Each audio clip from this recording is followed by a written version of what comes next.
Okay, let's talk about how hard should you be striking with your sword in sparring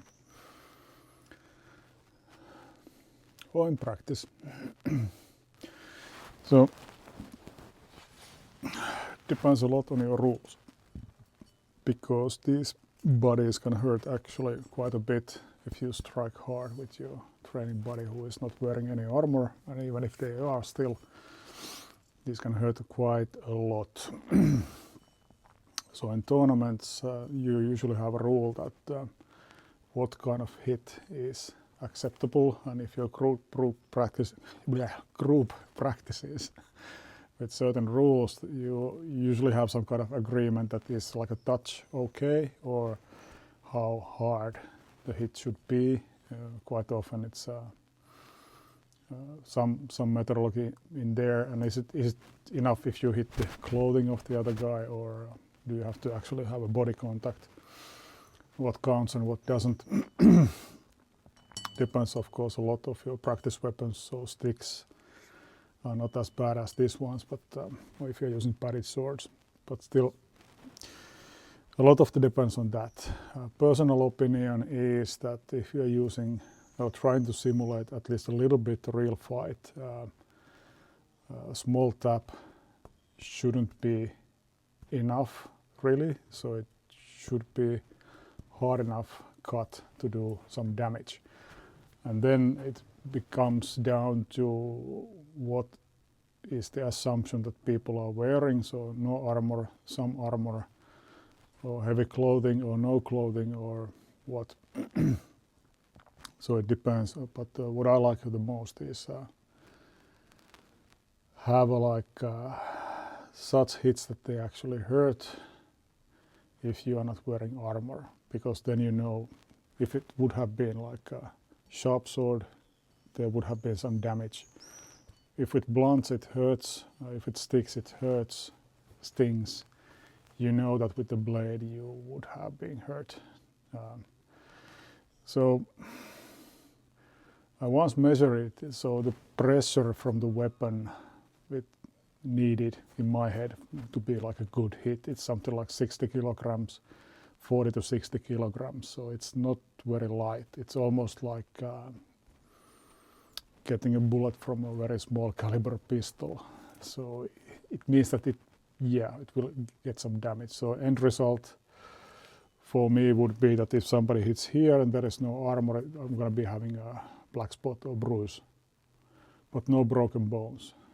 So that's the kind of the range what we are having here. And to the head, I never fight without any headgear for safety reasons. Only practice maybe, but actual fighting always head protection, eye protection, face protection, ears, neck, everything protected for safety reasons. But you should be hitting reasonably hard. Now with blades and points, historically then, if you were only targeting the hands or some soft tissue in the arms or to the face, you wouldn't need to have even that hard cuts. So if you have a kitchen knife, you can try it out. You can very easily slice meat with just tiny pressure in there. So if you're trying to simulate that, then of course, yes, very slight cut can be fine. But that's on the skin. If you're now wearing this kind of heavy wool clothing, you might need quite a bit more force. And at least the Russian saber, for example, they were trained to hit really hard in order to cut through the clothing. And then if your opponent is assumed to be wearing like some kind of armor like mail, so the rings of iron or steel, then you need even more power, quite a bit of that, and then you have to hit with your maximum strength. So I'd say it depends on your rule set. And now therein becomes a problem that your fighting style. So if you're used to some light touch HEMA style of fighting and you go into practice with some group that has this heavy hit requirement, none of your hits are going to be any good because they're too light. So you were practicing this maybe elbow or this kind of small tap hits, bang, bang, bang, bang, bang, bang, bang, bang. This work really well with your group, but then you go some other group that doesn't even accept those as valid hits because they're too light. Then you are in trouble. So you need to think that, okay, what am I fighting with? So I see like a lot of these, let's say sword and buckler stuff, for example, or some HEMA tournaments. So people have these big swords. And they are doing this very light, this kind of it's fine. That's your rules that you want to play with that, but just be aware that there are groups that they wouldn't count those even as hits. They're way too light. They can't go through clothing easily and nope. So be careful. So it depends how you want to practice. And then if you're used to fighting with high force cuts, and if you go then to a tournament that the calibration level, let's say it's much lower, you're going to be getting complaints that you are hitting too hard. People are not wearing enough armor, and if you come in with swords like this and you hit full, if you have been trained to hit, the bones will break. There will be really bad damage done.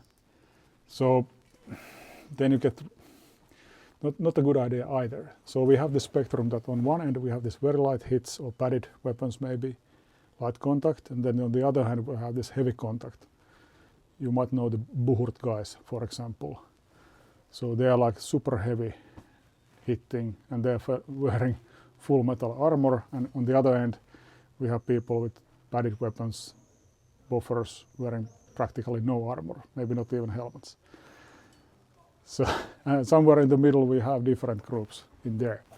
So I would say it depends now on a lot of the group where you're practicing with.